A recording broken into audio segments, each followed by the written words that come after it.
Hello, నేను మిసేశ్రావు. జనసేన పార్టీలో over action చేసినటువంటి వాళ్ళకి చెక్ పెట్టేలా పవన్ కళ్యాణ్ గారు తాజాగా ఒక లేఖను విడుదల చేశారు. దాంట్లో ఉన్నటువంటి సారాంశం ప్రకారం తెలుగుదేశం పార్టీ, బీజేపీ, జనసేన కూటమి పగడ్బందీగా ఉంది, చాలా వ్యూహంతో ఉంది అనేది అర్థమవుతుంది. $2.5 ట్రిలియన్ భారత ఆర్థిక వృద్ధి పెరిగేలాగా లక్ష్యాన్ని పెట్టుకున్నాం. కాబట్టి ఆ లక్ష్యం దిశగా మేము అడుగులు వేస్తున్నాము అనేటువంటి విషయాన్ని పవన్ కళ్యాణ్ గారు ఆ లెటర్లో పొందుపరుస్తూ, చంద్రబాబు నాయుడు గారు 100% ముఖ్యమంత్రిగా ఉండాల్సిందే, ఆయనే ముఖ్యమంత్రి, ఆయనే కొనసాగుతారు, రాబోయేటువంటి 10-15 సంవత్సరాలు కూడా ఆయనే ముఖ్యమంత్రిగా ఉంటారు, రాష్ట్ర అభివృద్ధి కోసం ఆయన మాత్రమే అర్హులు అనేటువంటి విషయాన్ని చాలా క్లియర్గా ఆయన లేఖలో పొందుపరిచారు.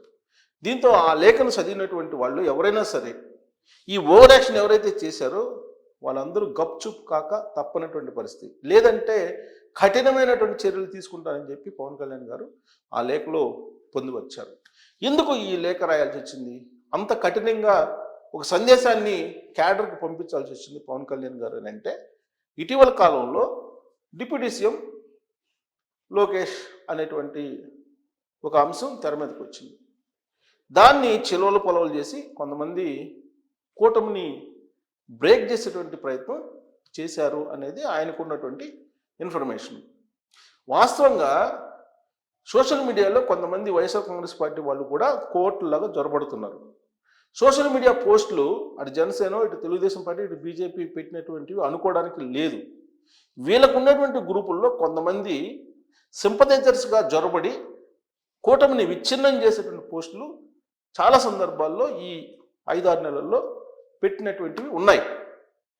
ఆ విషయం తెలుసుకోలేనటువంటి కొంతమంది ఆ పోస్టులకు రియాక్ట్ అవుతూ తెలుగుదేశం పార్టీ వాళ్ళు కానీ, బీజేపీ వాళ్ళు కానీ, జనసేన వాళ్ళు కానీ వాళ్ళతో యుద్ధానికి దిగుతున్నారు. దీంతో సోషల్ మీడియా వేదికగా చేసుకొని ఒక రచ్చ నడుస్తుంది. కూటమిలో ఏదో ఉంది, కూటమి మధ్యలో అగాధం ఉంది, కూటమి మధ్యలో గ్యాప్ ఉంది, ఇప్పుడున్నటువంటి కూటమి ప్రభుత్వం నిలబడదు, ఇలాంటివన్నీ కూడా ప్రచారం చేస్తున్నారు. అంతేకాదు బీజేపీ పెద్దల సహకారం సంపూర్ణంగా జగన్మోహన్ రెడ్డి గారికి ఉంది కాబట్టి జగన్మోహన్ రెడ్డి గారి తోటి అలాగే పవన్ కళ్యాణ్ గారితో ఇద్దరితోటి బీజేపీ డ్రామాలాడి రాష్ట్రానికి అన్యాయం చేయబోతుంది అనేటువంటి ఒక ప్రచారం కూడా పెద్ద ఎత్తున జరుగుతోంది. కానీ ఆ ప్రచారానికి, ఆంధ్రప్రదేశ్లో జరుగుతున్నటువంటి అభివృద్ధికి పొంతన లేకుండా ఉంది. ఆంధ్రప్రదేశ్లో అభివృద్ధి 6 నెలల్లో తీసుకుంటే దాదాపుగా 3 లక్షల కోట్ల రూపాయలు విలువైనటువంటి పెట్టుబడులు వచ్చాయి.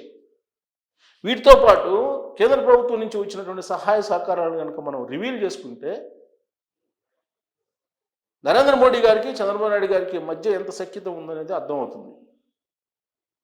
విశాఖ కేంద్రంగా చేసుకుని జరిగినటువంటి సమావేశంలో ఇటీవల కాలంలో 1,75,000 కోట్ల రూపాయలు విలువైనటువంటి గ్రీన్ హైడ్రోజన్ ప్రాజెక్ట్ వచ్చింది. దానికి ఆయనే శంకుస్థాపన చేశారు.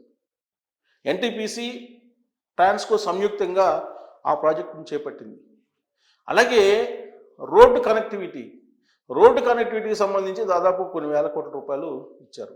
అలాగే విశాఖ రైల్వే జోన్కు సంబంధించి క్లియరెన్స్ ఇచ్చారు. దానికి సంబంధించినటువంటి ప్రారంభోత్సవాన్ని కూడా చేశారు. రైల్వే లైన్స్ని అనేక శాంక్షన్ చేయడం జరిగింది. వీటితో పాటు కేంద్ర ఆధీనంలో ఉండేటువంటి ప్రభుత్వ సంస్థలు విభజన చట్టం ప్రకారం ఏ రావాలో వాటన్నిటిని ఇచ్చేదానికి గ్రీన్ సిగ్నల్ ఇచ్చారు. నరేంద్ర మోడీ గారు ఇటీవల కాలంలో అమరావతి నిర్మాణం కోసం 15,000 కోట్ల రూపాయలు కేటాయించారు. 15,000 కోట్ల రూపాయలు ఇచ్చారు, అనుమతి ఇచ్చారు రుణాలు తీసుకోవడానికి. ఇలా చెప్పుకుంటూ పోతే అనేకం కేంద్ర ప్రభుత్వం నుంచి సహాయ సహకారాలను ఈ 6 నెలల్లో సుమారుగా 3-4 లక్షల కోట్ల రూపాయలు విలువైన పెట్టుబడులను కానీ లేదంటే రుణాలను కానీ పొందడం జరిగింది. ఇవన్నీ చూస్తూ ఉంటే కేంద్ర ప్రభుత్వం, రాష్ట్ర ప్రభుత్వం మధ్య ఏమాత్రం విభేదాలు లేవు, అభిప్రాయ భేదాలు కూడా లేవు అనేది చాలా క్లియర్గా అర్థమవుతుంది.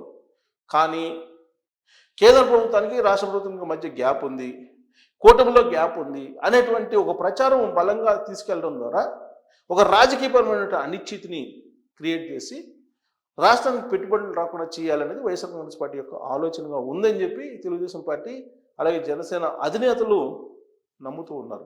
ఆ విషయాన్ని దావోస్ వేదికగా కూడా చెప్పడం జరిగింది.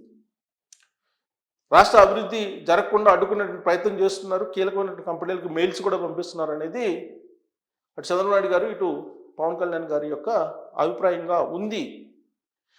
డైరెక్ట్గా లోకేష్ గారు అయితే ఒక మాట అన్నారు, అసలు ఎవరైనా పెట్టుబడులు పెట్టండి అని అంటే మళ్ళీ జగన్మోహన్ రెడ్డి రారని చెప్పి మీరు రాసిస్తారా అని చెప్పేసి అడిగారనే విషయాన్ని కూడా ఆయన ఎక్కడో ప్రస్తావించినట్టు న్యూస్ వచ్చింది. జగన్మోహన్ రెడ్డి గారు మళ్ళీ వస్తారని చెప్పి ఒకవేళ అనుమానం ఉంటే ఖచ్చితంగా పెట్టుబడులు వచ్చే అవకాశం లేదని ఆర్థికవేత్తలు కూడా చెప్తున్నారు. సో ఇలాంటి పరిస్థితుల్లో కూటమి స్ట్రాంగ్గా ఉంది అని చెప్పి పారిశ్రామికవేత్తల దగ్గరికి మెసేజ్ వెళ్ళకపోతే పెట్టుబడులు వచ్చేటువంటి అవకాశం ఉండదు. అందుకే ఇప్పుడు ప్రత్యర్థిగా ఉన్న వైఎస్ఆర్ కాంగ్రెస్ పార్టీ కూటమి బలంగా లేదు, బలహీనంగా ఉంది, మళ్ళీ అధికారంలోకి వచ్చే అవకాశం లేదు అనేటువంటి ఒక ప్రచారాన్ని బలంగా తీసుకెళ్తుంది. వాస్తవంగా 164 మంది ఎమ్మెల్యేలతోటి కూటమి చాలా బలంగా ఉంది. పైగా కూటమి మధ్య పొరపచ్చాలు లేవు. కానీ కొంతమంది జనసేనలో ఉండేటువంటి వాళ్ళు కానీ లేదా తెలుగుదేశం పార్టీలో ఉండేటువంటి వాళ్ళు కానీ అప్పుడప్పుడు ఇలాంటి అభిప్రాయ భేదాలు తీసుకొచ్చే ప్రయత్నం చేస్తున్నారు అనేది వినిపిస్తున్నటువంటి మాట. అందుకే వీటికి చెక్ పెడుతూ పవన్ కళ్యాణ్ గారు ఒక లెటర్ రాశారు, క్యాడర్కి ఒక దిశానిర్దేశం చేశారు. ఎట్టి పరిస్థితుల్లో కూడా కూటమిని చెడగొట్టలేరు ఎవరు. మీరు ఎవరైనా సరే వ్యక్తిగతమైన అభిప్రాయాలను కూడా వ్యక్తం చేయొద్దు. ఒకవేళ ఆ విధంగా వ్యక్తం చేసి కూటమికి ఇబ్బంది కలిగిస్తే వాళ్ళ మీద చర్యలు తీసుకుంటామని చెప్పి కూడా చాలా క్లియర్గా చెప్పడం జరిగింది. అంతేకాదు ఆయన యొక్క వ్యూహం ఏంటి, ఆయన యొక్క ఆలోచన ఏంటి కూడా ఆ లెటర్లో పొందుపరిచారు. రాబోయేటువంటి రోజుల్లో ఆంధ్రప్రదేశ్ని 2047 దిశగా తీసుకెళ్ళడానికి లక్ష్యంగా పెట్టుకున్నాం, ఆ లక్ష్యంగా తీసుకెళ్తున్నాం అని చెప్పి చెప్తూ తనకు ఎలాంటి పదవులు అవసరం లేదు, పదవుల కోసం రాజకీయాల్లో రాలేదని కూడా చెప్పారు. అంటే ఆయనకి సీఎం పదవి అవసరం లేదని చెప్పి డైరెక్ట్గా చెప్పేశారు. సీఎం పదవిని ఆశించట్లేదు అనేది కూడా క్యాడర్కి చెప్పేశారు. పదవుల కోసం రాజకీయాలకు రాలేదని కూడా చెప్పేశారు. కేవలం రాష్ట్రం కోసం, రాబోయేటువంటి తరాల కోసం ఒక మంచి భవిష్యత్తుని, ఒక మంచి రాష్ట్రాన్ని ఇచ్చేందుకు మాత్రమే రాజకీయాల్లోకి వచ్చారని చెప్పి చాలా క్లియర్గా చెప్పారు. సీఎం పదవి తనకు వద్దు అని చెప్పి చాలా క్లియర్గా ఆ లెటర్లో ప్రస్తావించారు. మరి ఇలాంటి పరిస్థితుల్లో జనసేన పవన్ కళ్యాణ్ కాబోయేటువంటి సీఎం అని అనడానికి కూడా అవకాశం లేదు. నెక్స్ట్ ఇక రాబోయేటువంటి రోజుల్లో ఆయన లెటరే చెప్తుంది దానికి సమాధానం.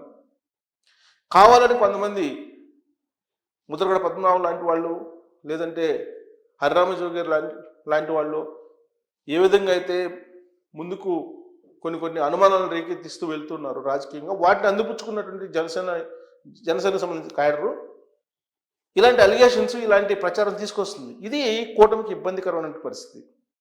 దీని ప్రభావం పెట్టుబడుల మీద పెట్టే అవకాశం ఉంది.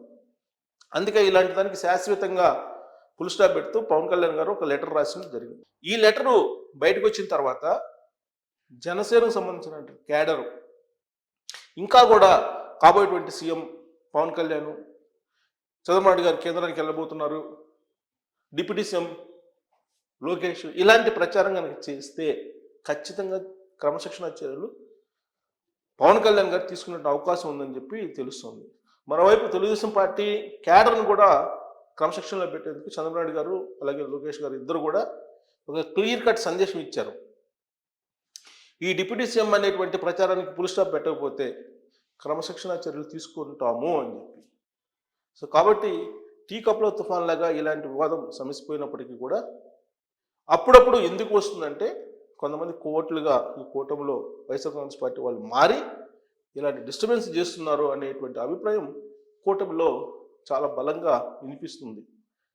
ఇలాంటి పరిస్థితుల్లో పవన్ కళ్యాణ్ రాసినటువంటి లేఖ ఈ అపోహలను తొలగించే అవకాశం ఉందా లేదా అనే దాని మీద కామెంట్ రూపంలో మీ అభిప్రాయాన్ని తెలియజేయచ్చు. Thank you very much.